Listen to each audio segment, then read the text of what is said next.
I was about to sign my $5 million life insurance policy over to my wife. She handed me a glass of water with a smile. The housekeeper accidentally bumped into me and whispered, "Don't drink, just swap the glasses." I switched them while she was distracted. 2 minutes later, she took a sip, dropped the pen, and I'm glad to have you here. Follow this story until the end and comment the city you're watching from, so I can see how far my story has reached. My name is Frederick, and I'm 61 years old. I never thought I'd be telling this story, but here we are.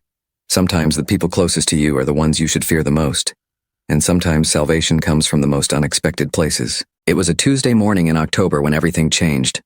The autumn light filtered through the tall windows of my home office, casting long shadows across the mahogany desk that had belonged to my father. I was sitting there, fountain pen in hand, staring at the life insurance policy spread before me. $5 million. The number looked so stark on the crisp white paper. Miranda, my wife of 15 years, stood behind my chair with her perfectly manicured hand resting on my shoulder. She was 45, still beautiful in that carefully maintained way that required weekly salon appointments and monthly spa treatments. Her blonde hair was pulled back into an elegant chignon, and she wore the pearl earrings I'd given her for our 10th anniversary. "Are you ready, darling?" she asked, her voice honey-sweet. "Dr. Richards is waiting for us to sign so he can witness everything properly." Dr. Richards sat across from me, briefcase open, looking professional in his navy suit. He'd been our family lawyer for 3 years now, handling various legal matters. Miranda had recommended him after we'd had some issues with our previous attorney. I should have questioned that recommendation more carefully. "Just making sure I understand everything," I said, adjusting my reading glasses. The words on the page seemed to blur slightly. I'd been having trouble focusing lately, feeling more tired than usual. Miranda kept telling me it was just age, that all men went through this as they got older. "It's quite straightforward, Mr. Williams," Dr. Richards assured me. "Upon your death, the full $5 million will be paid directly to Mrs. Williams as your sole beneficiary. Very clean, very simple."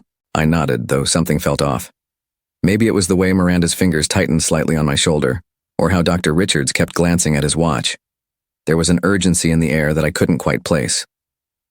"Would you like some water before you sign?" Miranda asked, moving to the small bar cart in the corner of the office. "You look a bit pale, sweetheart." She poured water from the crystal pitcher into 2 glasses. One of them my favorite blue crystal glass that had belonged to my mother, the other a simple, clear tumbler. I watched her hands as she moved, noticing how steady they were, how deliberate each motion seemed. That's when Elena appeared in the doorway. Elena had been our housekeeper for 4 years now. She was 52, a quiet widow from El Salvador who took care of our home with meticulous attention to detail. Unlike Miranda, Elena never wore makeup or expensive clothes.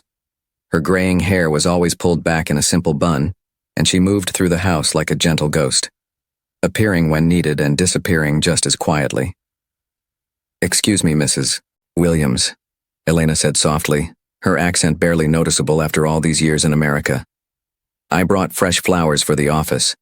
She carried a small vase of white roses, the ones she'd been growing in our back garden. Elena had a gift with plants. Everything she touched seemed to bloom. The roses were perfect, each petal pristine white with just a hint of pink at the edges. Miranda waved her hand dismissively. "Just put them anywhere, Elena. We're in the middle of something important." But as Elena approached the desk to place the flowers, something extraordinary happened. She stumbled, or at least it looked like a stumble. The vase tilted, and in her effort to catch it, she bumped into me. In that moment, as she steadied herself with one hand on my arm, she leaned close to my ear. "Don't drink," she whispered, so quietly I almost thought I'd imagined it. "Just swap the glasses." My heart stopped. Elena straightened up immediately, apologizing profusely in Spanish and English, fussing over the flowers that hadn't actually spilled.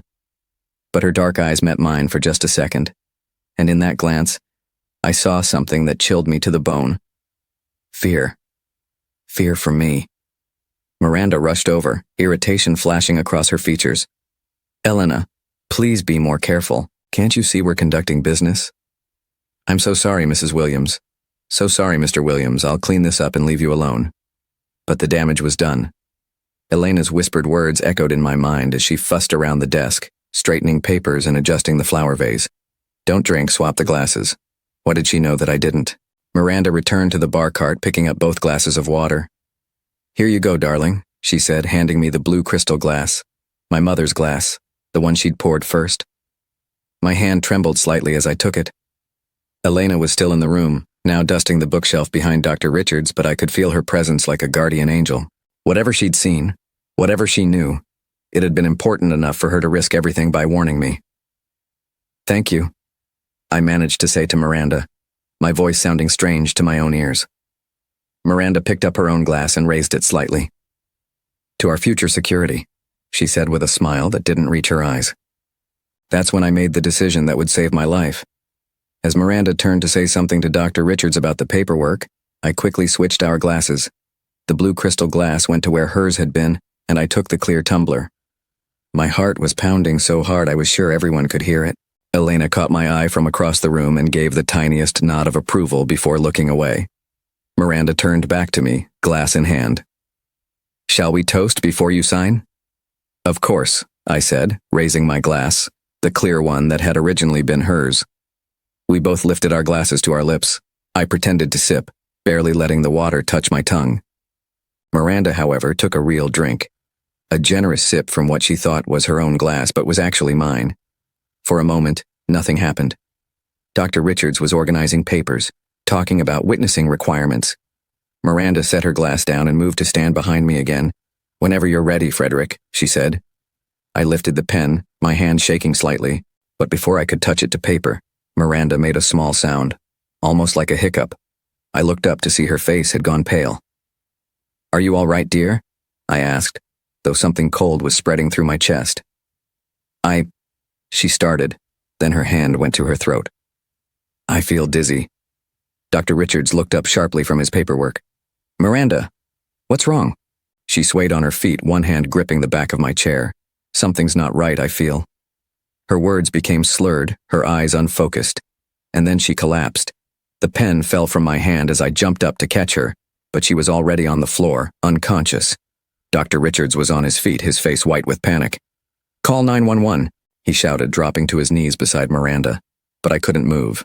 I stood there staring down at my unconscious wife, Elena's words echoing in my mind. "Don't drink. Swap the glasses."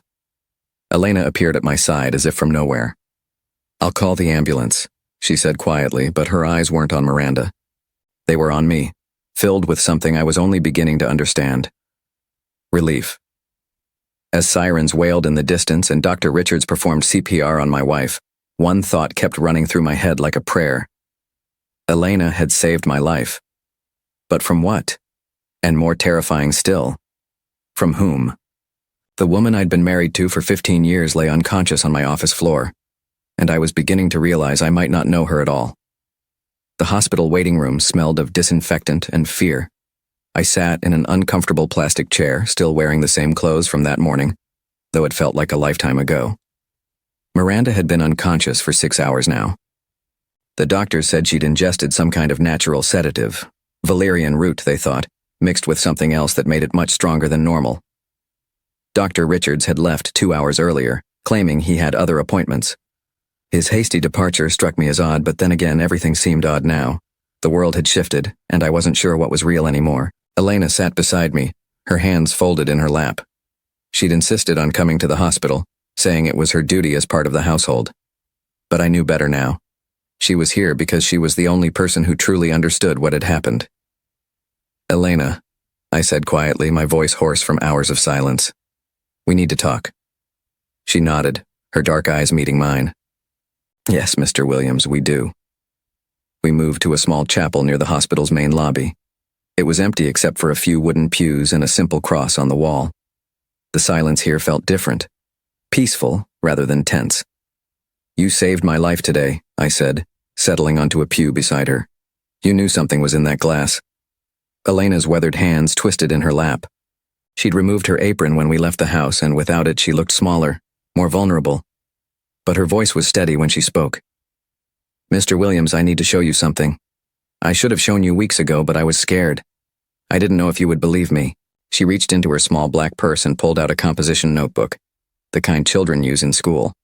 It was filled with Elena's careful handwriting, dated entries going back months. "I started writing things down in January," she said, opening to the first page. At first I thought maybe I was imagining things, but then it happened too many times to be coincidence. I took the notebook with trembling hands. Elena's English was much better written than spoken, each entry clear and detailed. January 15th. Mrs. Williams put something in Mr. Williams's morning tea. He complained of feeling dizzy at breakfast. She said it was just his blood pressure. January 22nd. Found small bottle hidden in Mrs. Williams's dresser. Label says valerian root extract, natural sleep aid. But why hide it? February 3rd. Mr. Williams very tired again after lunch. Mrs. Williams made his sandwich herself, told me not to bother. He slept all afternoon. The entries went on, page after page, documenting months of what I now realized had been a slow, deliberate campaign. Elena had been watching, recording, trying to protect me in the only way she knew how. You documented everything, I whispered, my throat tight with emotion. I was afraid, she admitted. In my country, sometimes people disappear when they ask too many questions. But I couldn't let her hurt you. I continued reading, my hands shaking as the pattern became clear. Miranda had been drugging me for months, starting with small amounts that just made me tired and confused. The doctors I'd seen, at her insistence, had attributed my symptoms to age, stress, normal decline. But Elena had seen the truth. March 10th.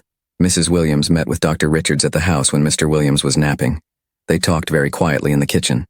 I heard her say, "When this is all over," and $5 million. March 18th. Found receipt in Mrs. Williams' purse, large purchase from herbal supplement store. Same day Mr. Williams felt very sick after dinner. April 2nd. Dr. Richards came again, this time I listened from the pantry. Mrs. Williams said, "It has to look natural, and no one will question it at his age." My blood ran cold as I read those words. They weren't just talking about making me sleep. They were planning my death. "Elena," I managed to say, my voice barely above a whisper. "How long have you known?" "I suspected for months," she said, her eyes bright with unshed tears. "But I knew for certain 3 weeks ago. I was cleaning Mrs. Williams' bedroom and found a letter she was writing. She left it open on her desk. She flipped to a page near the back of the notebook and handed it to me. There, in Elena's careful script, were words that made my heart stop. Letter from Mrs. Williams to someone named Michael. "My dear, I can't wait much longer. Frederick is getting suspicious and Elena is always watching. Dr. Richards says we need to finish this soon. Once I have the insurance money, we can be together like we planned. Just a few more weeks and I'll be free of this old man forever." I stared at the page, reading it over and over, trying to make sense of what I was seeing. Miranda had a lover named Michael. She was planning to kill me for the insurance money. And Elena had been my only protection. "Who is Michael?" I asked, though part of me already suspected. Elena hesitated, then pulled out her phone. She scrolled through some photos and handed it to me. The image showed Miranda in what looked like a restaurant sitting across from a man. They were holding hands across the table, looking into each other's eyes like lovers. The man was Dr. Richards. "His real name is Michael Richards," Elena said softly. "I followed her one day when she said she was going shopping. Instead, she went to meet him at a hotel downtown. I took pictures because I thought maybe you should know your wife was cheating. But then I realized it was much worse than cheating." Everything clicked into place with horrible clarity. The new lawyer Miranda had recommended. The urgency about updating the life insurance. The months of mysterious illnesses that had been slowly weakening me. It had all been planned. "They were going to kill me today," I said, the words feeling unreal as they left my mouth. Elena nodded, tears finally spilling down her cheeks. "The insurance papers were the last step. Once you signed them, making Mrs. Williams the only beneficiary, they were going to give you a larger dose, enough to—" She couldn't finish the sentence. "Enough to make it look like a heart attack," I finished for her. "An old man, stressed about money, dies peacefully in his sleep after signing important papers." We sat in silence for a long time, the weight of the truth settling between us. My wife of 15 years had been slowly poisoning me, planning to murder me for money so she could run away with her lover. And Elena, quiet, invisible Elena, had been documenting everything, looking for a way to save me. "Why?" I finally asked. "Why didn't you go to the police? Why didn't you tell me sooner?" Elena wiped her eyes with the back of her hand. Who would believe the housekeeper over the beautiful wife and the respected lawyer? I have no education, no money, no important friends. And Mrs. Williams. She could be very convincing when she wanted to be. I knew she was right. Miranda had always been charming, persuasive. If Elena had come to me months ago with accusations of poisoning, I might not have believed her either. I might have thought she was jealous or unstable. But now, with Miranda unconscious in a hospital bed from drinking the very drug she'd meant for me, the truth was undeniable. How did you know today was the day? I asked. Yesterday I heard Mrs. Williams on the phone with Michael, Dr. Richards. She said, "Tomorrow is the day. Once he signs those papers, we can finish this. Have the stronger mixture ready." That's when I knew I had to do something. Elena had saved my life with nothing but courage and quick thinking. While I'd been trusting the woman who slept beside me every night, it was the quiet woman who cleaned my house who had been protecting me. "Elena," I said, my voice thick with emotion, "you risked everything for me. You could have lost your job, your visa status, everything. Why?" She was quiet for a moment, looking down at her hands. When she spoke, her voice was soft but steady. "My husband died 5 years ago. Before I came to work for you, I was very alone in this country. You were always kind to me, Mr. Williams. You asked about my family, remembered my birthday, treated me like a human being. Mrs. Williams, she treated me like furniture. But you saw me." Tears burned my eyes as I listened. Elena was right. I had tried to be kind to her. But I'd had no idea how much those small gestures had meant, or how they had ultimately saved my life. "When I started to see what she was doing to you," Elena continued, "I couldn't stand by and watch. You didn't deserve to die because you were too trusting to see the evil in someone you loved." The chapel fell silent again, but this time the silence felt different. Not empty, but full of understanding. Elena had given me the greatest gift possible, my life. And in return, she had asked for nothing. "What happens now?" I asked. Elena closed the notebook and held it against her chest. "That depends on what you want to happen, Mr. Williams. I have evidence, but it's still my word against theirs. Mrs. Williams will wake up eventually and she'll have explanations for everything." I thought about Miranda lying in that hospital bed. When she woke up, she would spin a story about feeling dizzy, about accidentally drinking something meant for me. She would cry and apologize and make it seem like a terrible misunderstanding. Dr. Richards would support her version of events. And without Elena's careful documentation, I might have believed them. But now I knew the truth, and more importantly, I knew who I could trust. "Elena," I said, standing up from the pew, "I think it's time we had a very serious conversation about the future." She looked up at me, hope and fear warring in her dark eyes. I had been blind for 15 years, but Elena had helped me see clearly. Now it was time to decide what to do with that clarity. Miranda woke up 3 days later, and the performance began immediately. I was sitting in the uncomfortable hospital chair beside her bed when her eyelids fluttered open. The afternoon sun streamed through the blinds, casting stripes of light across her pale face. For a moment she looked genuinely confused, vulnerable even. If I hadn't known the truth, I might have felt sorry for her. "Frederick?" she whispered, her voice hoarse. "What happened? Where am I?" She was good. Even knowing what I knew now, I had to admire her acting ability. The confusion in her blue eyes looked completely genuine. "You collapsed at home," I said, carefully studying her face. "You've been unconscious for 3 days." Miranda's hand went to her throat and she winced as if in pain. I remember feeling dizzy. "Did I hit my head when I fell?" "No," I said. "The doctors say you ingested something, a natural sedative, valerian root." I watched for any flicker of recognition, any tell that would give her away. But Miranda was too practiced for that. Her brow furrowed in perfect confusion. "Valerian root? But I don't take anything like that. I've never even heard of it." She struggled to sit up, and I automatically moved to help her, old habits dying hard. "Frederick, I don't understand. How could I have taken something I've never heard of?" The nurse entered the room just then, a middle-aged woman with kind eyes and efficient movements. "Oh, good, you're awake. How are you feeling, Mrs. Williams?" "Confused," Miranda said, and that at least was probably true. "The doctor says I took some kind of herbal supplement, but I don't remember taking anything." The nurse checked Miranda's vitals and made notes on her chart.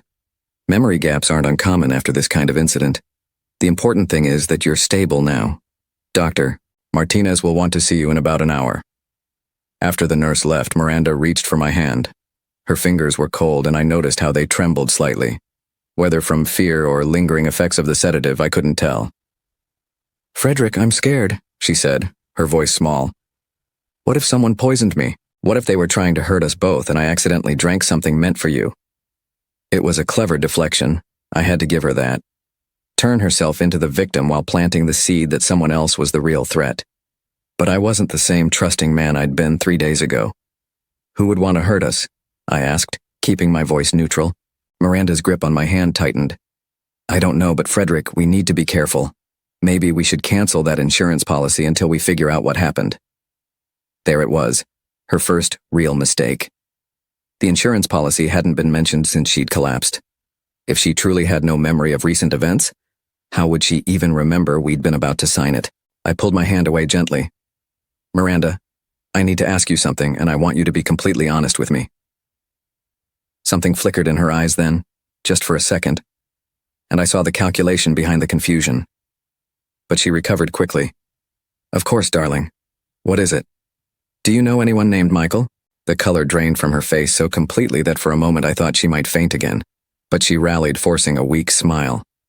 "Michael? That's such a common name." "Michael who?" "Michael Richards." This time she couldn't hide her reaction. Her breath caught and her hand went instinctively to her chest. She opened her mouth to speak, then closed it again, clearly struggling to find the right words. "Frederick," she finally said, her voice barely above a whisper. "Where did you hear that name?" I reached into my jacket pocket and pulled out Elena's notebook. Miranda's eyes fixed on it like it was a poisonous snake. "Elena has been watching you for months," I said quietly. "She documented everything, Miranda. The gradual poisoning, the secret meetings, the planning, all of it." Miranda stared at the notebook, and I watched as her carefully constructed facade began to crumble. The confusion in her eyes was replaced by something harder, more calculating. "Elena," she said, and the way she pronounced the name made it sound like a curse.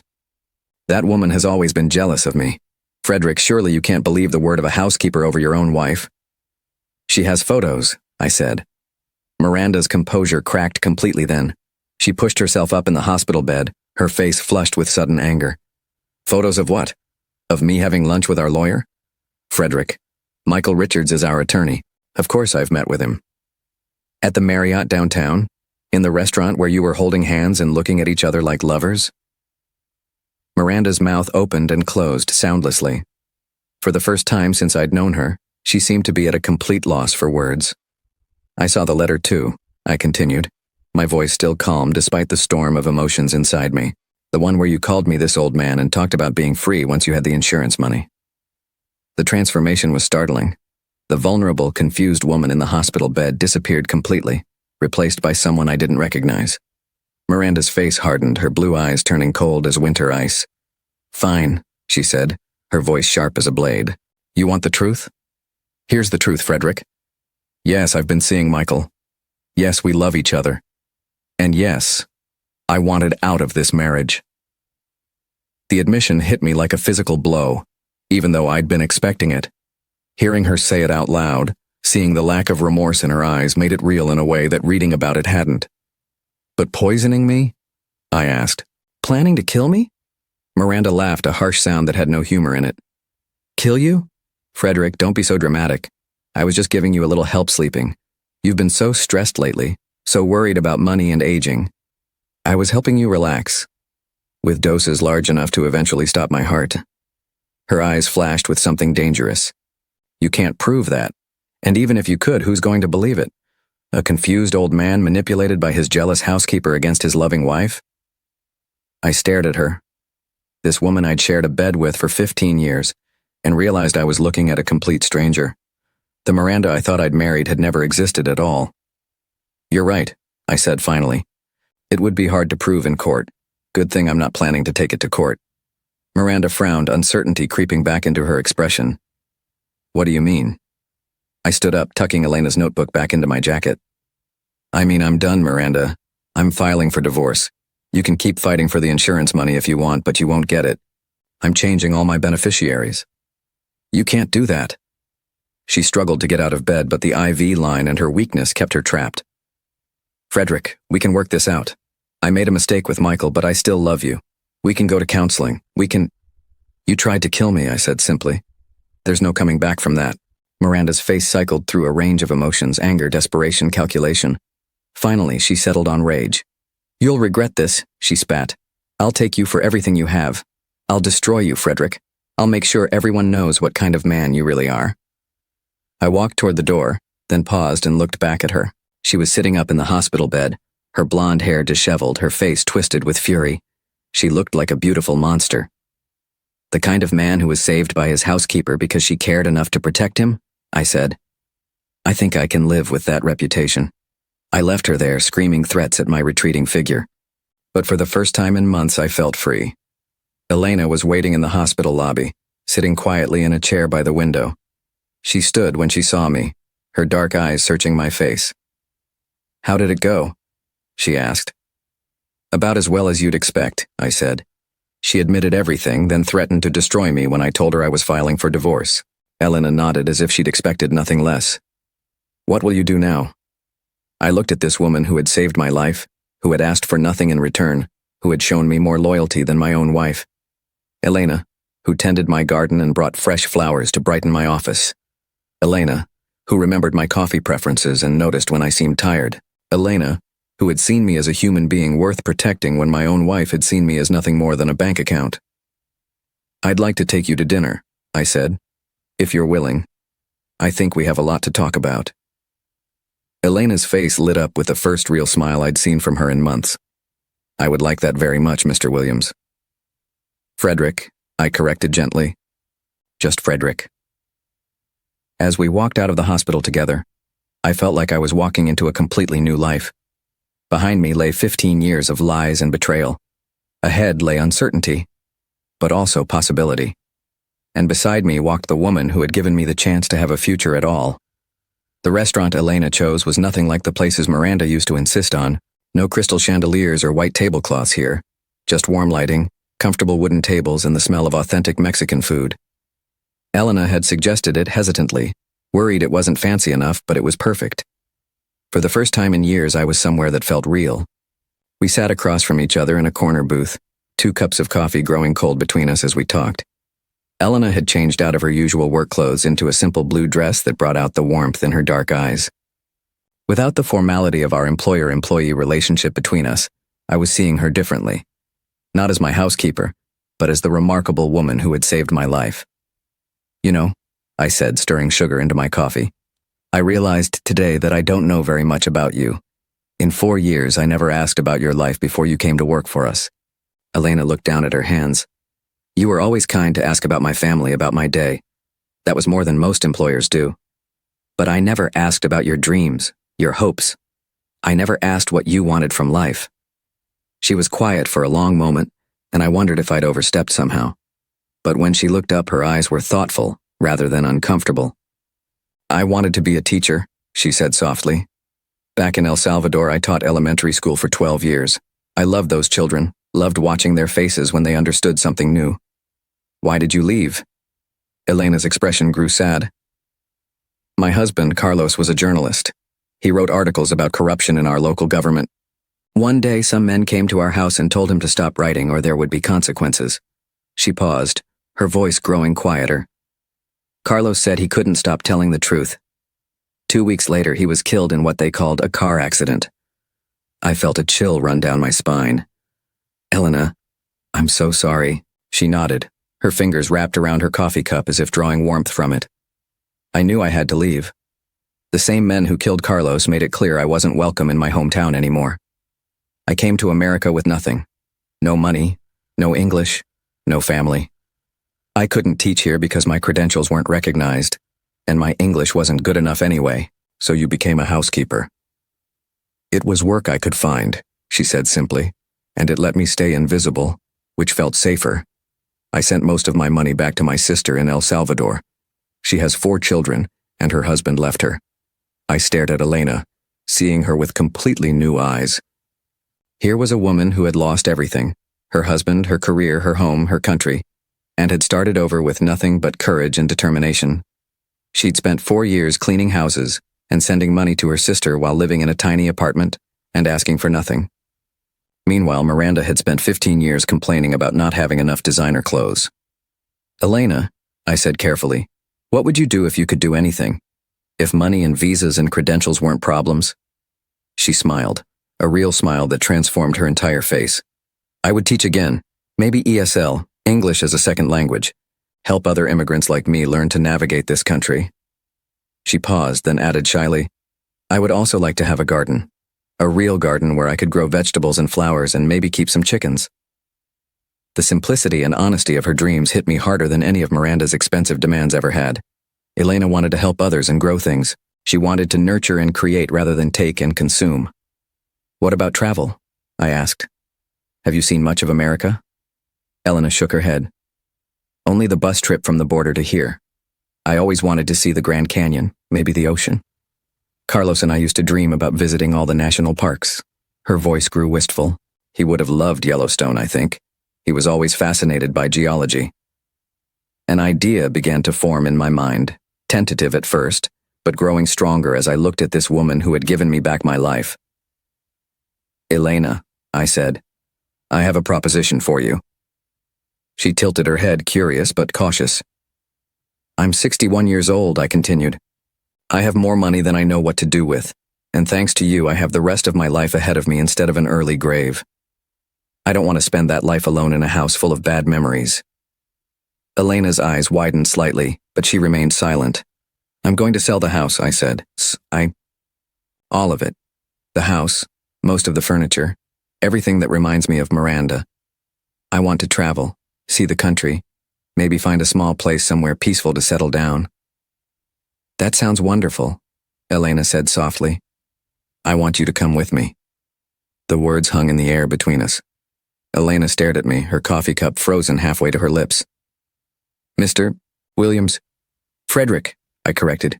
"And I don't mean as my employee. I mean as my companion, my friend." I paused, then decided to be completely honest. "As someone I'm hoping might become much more than that, given time." Elena set down her cup with trembling hands.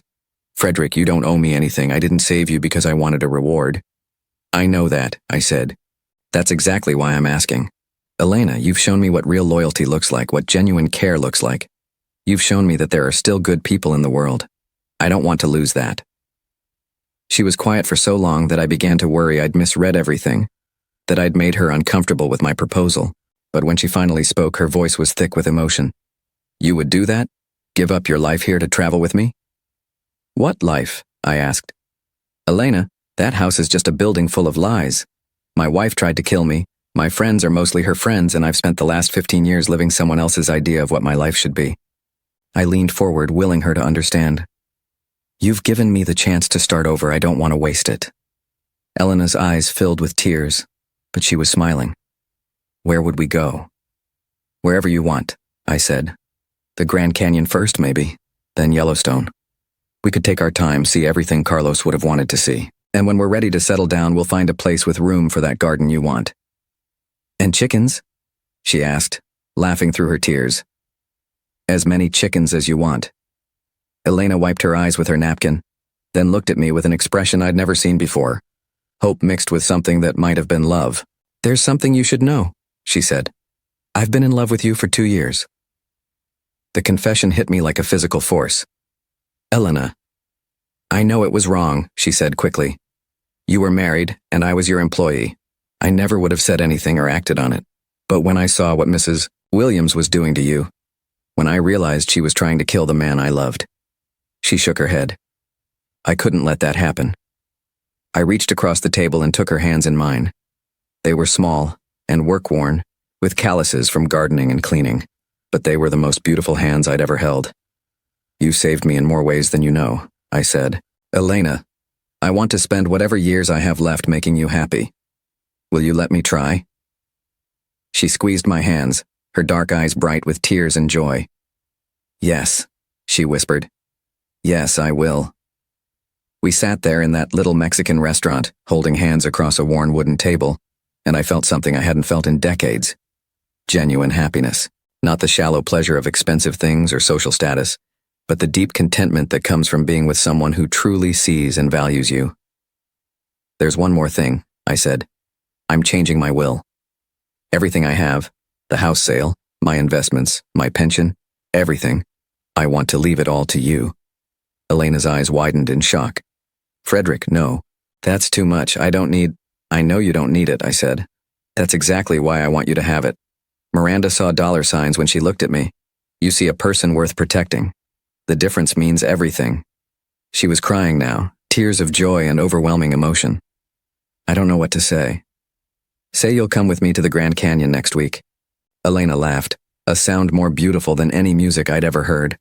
Yes, Frederick, I'll go anywhere with you. As we left the restaurant that night, walking slowly under the streetlights, I realized that Miranda had done me a favor without meaning to. Her betrayal had shown me the difference between someone who wanted to use me and someone who wanted to save me, and now, I was about to embark on the greatest adventure of my life, with the woman who had given me back my future. 3 weeks later, I was boxing up the last of my belongings when the doorbell rang. Elena and I had spent days going through the house, deciding what to keep and what to donate. Most of Miranda's expensive furniture and decorations would go to auction. I wanted nothing that reminded me of the life I'd been living. Or rather, the lie I'd been living. Elena was in the garden, carefully transplanting her roses into portable containers so we could take them with us. She'd found a beautiful property in northern Arizona, just an hour from the Grand Canyon with 10 acres and a view of the Red Rocks. The owner was a widow who wanted to sell to someone who would love the land as much as her late husband had. When Elena described her plans for the garden and mentioned the chickens she wanted to raise, the woman had practically insisted we buy it. I expected the doorbell to be the moving company coming early to pick up the items we were donating. Instead, when I opened the front door, I found Miranda standing on the porch. She looked different than she had in the hospital. Her blonde hair was perfectly styled again, and she wore a black dress that was both elegant and subtly revealing. Her makeup was flawless, designed to make her look vulnerable and beautiful. But her eyes, those blue eyes that had once seemed so warm, were cold and calculating. "Hello, Frederick," she said, her voice soft and carefully modulated. "May I come in? I think we need to talk." Every instinct told me to close the door in her face. But something about her demeanor made me curious. Miranda was many things, but she wasn't stupid. She had to know that showing up here was pointless. The divorce papers had been filed, the will had been changed, and I'd already canceled the life insurance policy she'd been so eager for me to sign. 5 minutes, I said, stepping back to let her enter. Miranda walked into the living room and looked around at the boxes and empty spaces where her expensive art used to hang. She ran her finger along the mantelpiece where her crystal figurines had once displayed, now bare except for a single photo, one of Elena's roses in full bloom. "You're really doing this," she said. Not quite a question. "I'm really doing this." She turned to face me, and I saw something desperate flickering beneath her composed exterior. "Frederick, I know you're angry. I know I hurt you, but don't you think you're being a bit extreme?" I almost laughed. Extreme? The woman who had been slowly poisoning me for months thought I was being extreme by divorcing her. "Extreme would be pressing charges," I said calmly. "Extreme would be making sure everyone knows exactly what you and Michael Richards were planning." Miranda's carefully controlled mask slipped for just a moment. "You have no proof of anything criminal. Elena's little notebook wouldn't hold up in court, and you know it." "You're probably right," I agreed. "But I don't need proof for a divorce. I just need to not want to be married to you anymore." She took a step closer, and I caught a whiff of her perfume, the same expensive scent she'd worn for years. It used to comfort me, make me think of coming home. Now it made my stomach turn. "Frederick," she said, her voice dropping to that honey-sweet tone she'd perfected over our 15 years together. "I know what this is really about. It's that woman, isn't it? That maid."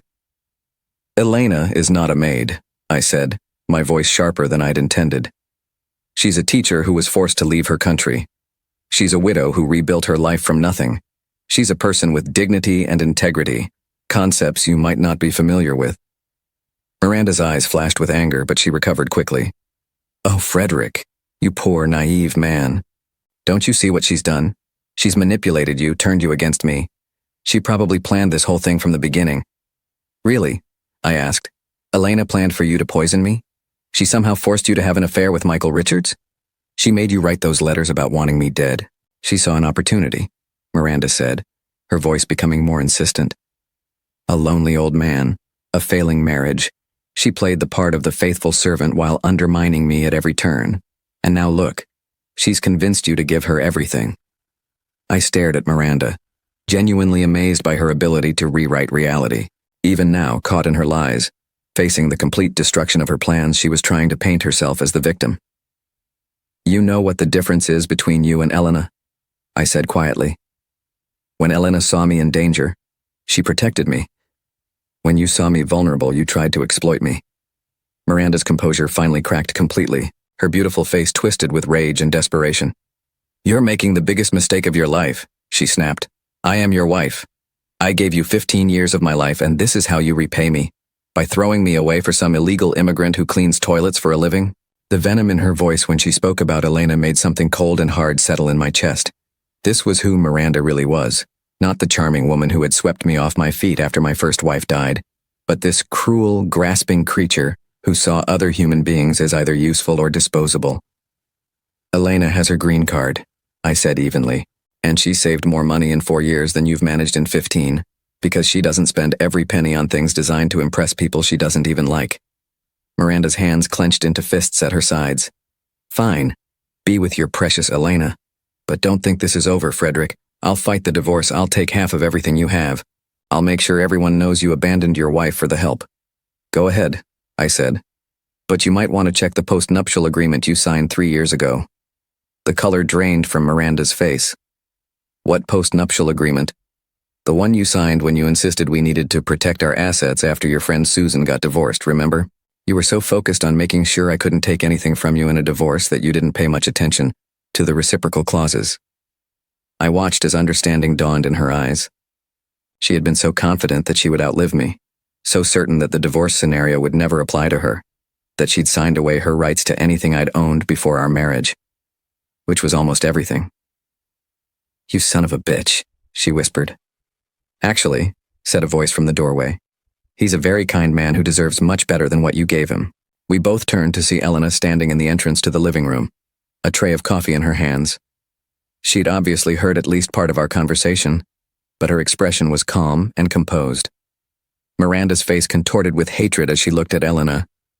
You, she hissed, this is all your fault. Elena set the tray down on the coffee table with steady hands. No, Mrs. Williams, this is your fault. You chose to betray the man who loved you. You chose to try to hurt him. You chose to see him as something to be used rather than someone to be cherished. How dare you? I dare, Elena said quietly, because someone needs to tell you the truth. Mr. Frederick is a good man who deserves to be loved, not murdered for his money. Miranda took a step toward Elena, her face flushed with rage. You manipulative little... That's enough, I said, moving to stand between them. Miranda, you need to leave. Now. For a moment I thought she might actually attack Elena. Her whole body was trembling with fury, her hands raised as if she wanted to strike. But then she seemed to remember where she was, what she was doing.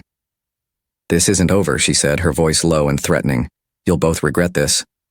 She turned on her heel and stalked toward the door, but paused at the threshold to deliver one final blow. When you're old and sick and dying, Frederick, and she's counting the money you left her, remember that I was the one who loved you first.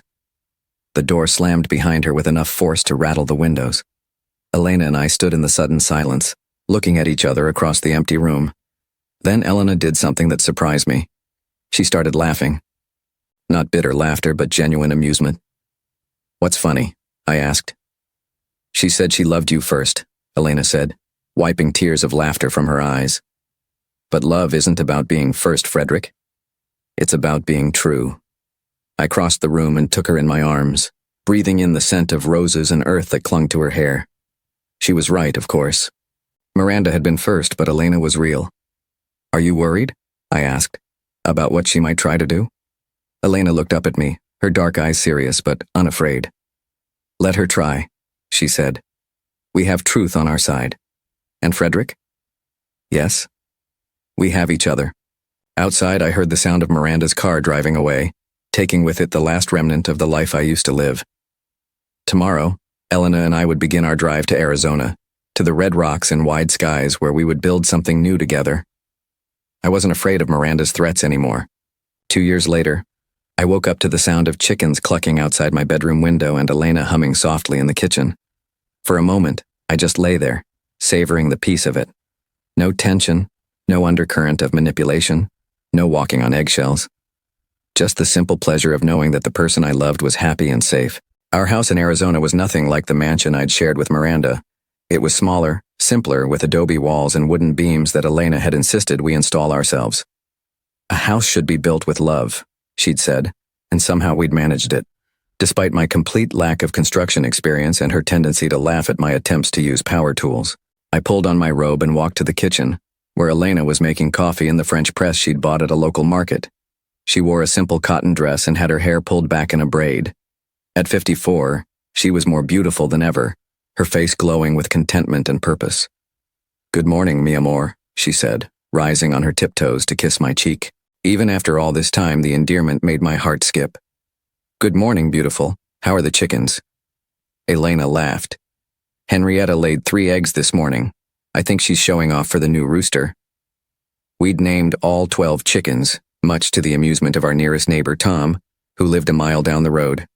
Tom was a retired park ranger who'd become our closest friend. He'd helped us learn about desert gardening and had taught Elena to drive my old pickup truck, since she'd never learned to drive in El Salvador. "Speaking of showing off," I said, pouring coffee into my favorite mug, a simple ceramic piece Elena had made in the pottery class she'd started taking in town. "Are you ready for today?" Elena's eyes lit up. Today was special. The local community college was officially announcing her as their new ESL instructor. It had taken a year and a half of night classes for Elena to get her teaching certification recognized in the United States, but she'd never complained about the work. If anything, she'd thrived on it. "I'm nervous," she admitted. "Teaching American students will be different than teaching children in El Salvador." "You'll be wonderful," I assured her. "You've been tutoring Maria and her family for 6 months. Have you seen how much their English has improved?" Maria was a young mother from Guatemala who worked at the local diner. Elena had started helping her with English after overhearing her struggle to communicate with customers. Word had spread through the immigrant community, and soon Elena was running informal English classes in our living room twice a week. The community college had noticed Elena's work and offered her the position after their previous ESL teacher moved away. The pay wasn't much, $18 an hour, but Elena had cried with joy when they offered it to her. She'd said it was like getting her life back. We sat on our back porch, drinking coffee and watching the sunrise paint the red rocks in shades of gold and crimson. The garden Elena had planted stretched out before us, rows of vegetables, herb spirals, and flower beds that bloomed in succession throughout the year. She'd created something beautiful from the desert soil, just as she'd created something beautiful from the wreckage of both our lives. "Frederick," Elena said suddenly, her voice thoughtful. "Do you ever regret it, leaving your old life behind?" I looked at her, this woman who'd saved me in every way possible, and smiled. "Never. Do you?" She shook her head. "Sometimes I feel guilty for being so happy. After Carlos died, I thought I would never feel joy again. But this." She gestured to the garden, the chickens, the simple piece of our morning routine. "This feels like a gift I don't deserve." "You deserve all of this and more," I said, taking her hand. "Elena, you've given me 8 years I wouldn't have had. 8 years I've actually wanted to live."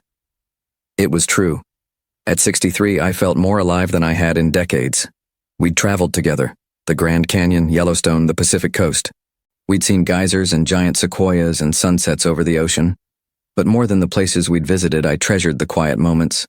Elena reading Spanish poetry aloud in the evenings, both of us learning to salsa dance from YouTube videos, the way she still brought me coffee in bed every Sunday morning. "There's something I want to tell you," Elena said, her voice suddenly shy. I turned to face her fully, noting the slight flush in her cheeks. "What is it?" "Yesterday, when I was in town getting supplies for my classroom, I stopped by the courthouse." My heart skipped. "The courthouse?" Elena reached into the pocket of her dress and pulled out a small piece of paper. I picked up a marriage license application. I stared at the paper, then at Elena's face, which was bright with hope and nervousness. "Elena Ramirez," I said slowly. "Are you proposing to me?" She laughed, the sound like music in the desert air. I thought maybe it was time.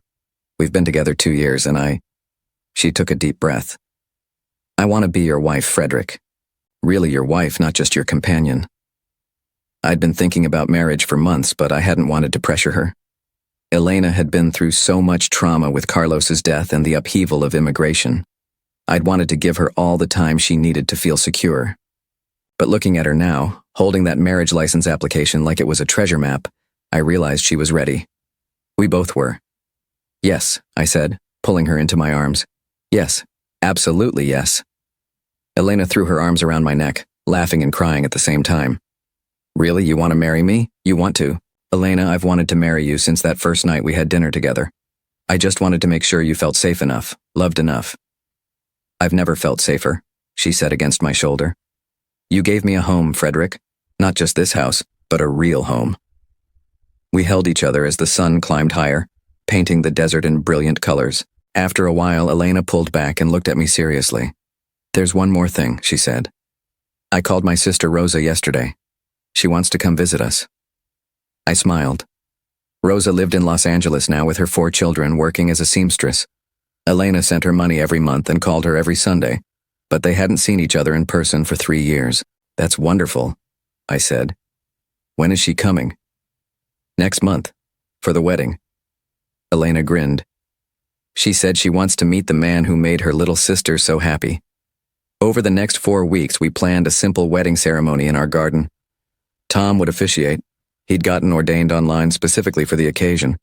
Rosa would bring her children, our only family.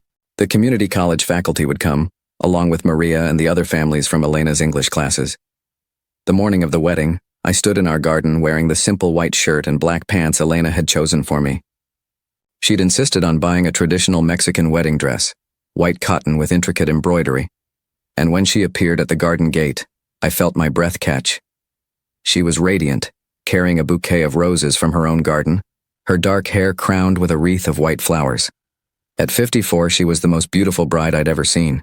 As we exchanged vows under the desert sky, surrounded by the people who'd become our chosen family, I thought about the path that had brought us here.